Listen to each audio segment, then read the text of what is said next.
Hello, and welcome to another episode of Math, Music, and More. Contrary to my last statement on my last episode, I have not closed out the whole concept of infinity yet. There actually was a comment and a question in one of my prior videos, hey, can you talk about the different types of infinity and uncountable infinity, etc. So although I came up with a quasi-proof last time for the existence of uncountable infinity, I wanted to build on that a little bit further and actually share with you something that I came up with this morning that, I'm not going to lie, kind of made me verklempt. It was quite moving. So here's the list of things we're going to go through together. One, the notion of power sets, what they are. I'll give you a very simple example. Then we'll talk about what the size of power sets actually are. Then I'll show you a proof by induction, how we can extend that to sort of any n. And then we'll talk about how we can use this to infinity and beyond. And then finally, I'll revisit my old proof of the uncountability of irrational numbers, and then show you how the things that we're talking about today actually lead to an entirely new mapping. So let's go ahead and begin. What is a power set? A power set is simply nothing more than if you have a set of elements, you create a new set, and that new set is one, the null space, in other words, nothingness, the entire set of all the elements, and then every single possible subset that you could create. So let's show an example of what this could be. If you had a set, for example, that only had the elements 1 and 2, what would the power set of this set actually be? The power set would include the null set, it would include the number 1, it would include the number 2, and it would include the set itself, 1 and 2. So it would have 1, 2, 3, 4 components. Now let's go to another example. Let's say we were looking at 1, 2, 3, and we wanted to create the power set of that. As you can imagine, the power set would be the null set, 1, 2, 3, all the individual elements, as we said. Then individual pairings, like the set 1, 2, the set 2, 3, the set 1, 3, those are the pairings. And then, of course, again, the whole set, 1, 2, 3. Let's see if I missed one. 1, 2, 3, 4, 5, 6, 7, 8. That one has 8, so this one has 4, and this one has 8.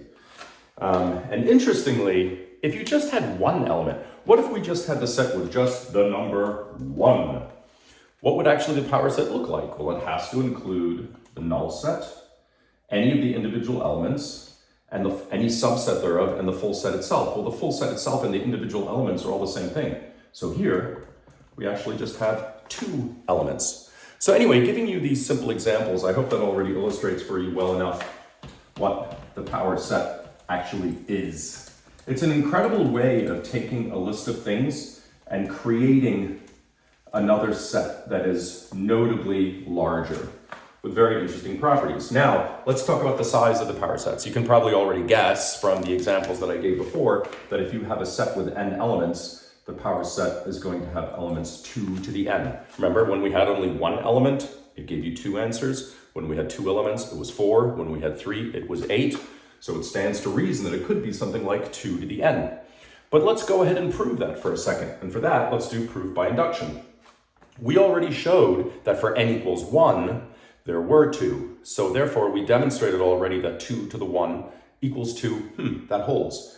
We're going to assume that it holds for 2 to the n per the rules of proving by induction. And now just having that information, can we prove that it also holds for 2 to the n plus 1? Well, let's separate this out for a moment. Let's say we have a list of elements and the power set expanded, gives you 2 to the n elements. Well, what we know is that you have therefore the null set, and then what you have left is 2 to the n minus 1. Isn't that true? If you take a power set of the set, you have the null set, you have all the different elements and combinations and subsets and the set in its totality. Well, since I removed the null set, that means all the remaining ones are 2n minus 1. That's what this represents. Well, what would 2 to the n plus 1 represent? You'd still have the null set. You would still have this set. But with this set, you could actually go into every single element and add that n plus 1th element. So you'd actually have twice as many, wouldn't you? But then wouldn't you also have another larger set, which I'll just call tau here? So we still have the null set. We have the original list, plus we get to add an nth element, or nth plus one element, which doubles the size, and we have that new total set at the end. Well, let's multiply this out. You have then the null set, you have 2 to the n plus 1, you have minus 2, and you have tau. Well, this is 2, this is minus 2. What are you left with? 2 to the n plus 1. So there we go. We proved by induction that this holds for any n. If you have n elements in a set, the power set is automatically going to be of the size 2 to the n. Now let's go to the fourth point, to infinity and beyond. What am I talking about there? I'm actually talking about this number. You know what, I'll just go ahead and erase this because we know what's coming up now. It's about infinity and it's about the old proof. So what about 2 to the infinity? Well, how about I talk about this being 2 to the countable infinity? If you think about 2 to the countable infinity, let's use the natural numbers again as an example. You could have 1, 2, 3, 4, 5. You have all those numbers. You have every possible pairing. You have 1 and 2. You have 1 and 3. You have 1 and 4, 1 and 5 to infinity. Then you have 2 and 3, 2 and 4, 2 and 5 to infinity. Then you have all the triplet groupings, 1, 2, 3, 1, 2, 4, 1, 2, 5 to infinity. You have all the quadruple pairings, and you just keep going on and on and on. And if you were to do that ad infinitum, so to speak, you would have 2 to the countable infinity. And by the way, countable infinity, and I might be using the wrong symbol here right now, it's the smallest kind of infinity, and I'm butchering the letter, but it's aleph naught is the symbol that we use for countable infinity. It's the smallest of the infinity, hence the naught, the sub-zero. So here's the interesting thing that I realized. I went back to my old proof in my head, and I thought to myself, you know, we were thinking about a decimal that had all these different digits that went to infinity. And remember how I said in this digit you could have 0 through 9 elements, in this digit you could have 0 through 9, and this 0 through 9, and so on and so forth. And thereby I came up with this notion that you could have 10 to the infinity different variations of this, and that this would be uncountably infinite. Now I'm looking at this, and I'm looking at 2 to the infinity, and I thought to myself, well, that's kind of weird. Instead of having 10 options, 0 through 9, you only have 2 options. And then it dawned on me, binary code. Think of this number as being, without decimals, just an infinite number of decimal places. It could be, obviously, to the left of the decimal place. And because we have a base here of 2, it implies that you could have a 0 or a 1, a 0 or a 1, a 0 or a 1, or a 0 and a 1.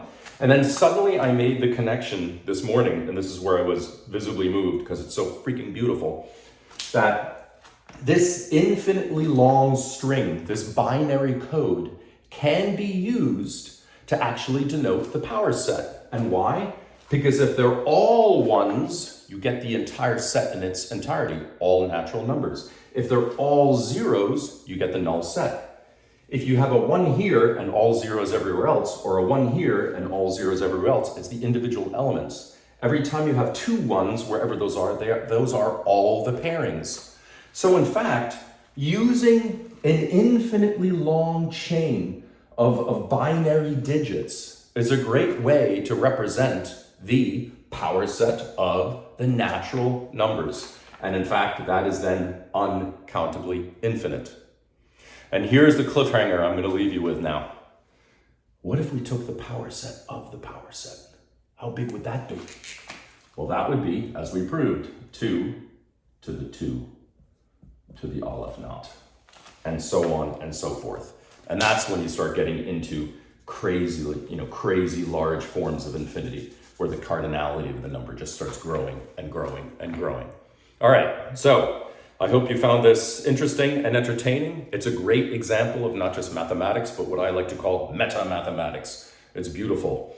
Go ahead, go out, explore, find all these interesting nuances and relationships between things. And someday I will get back to applied mathematics and maybe some jazz or classical or pop music too. Take care, everyone. See ya.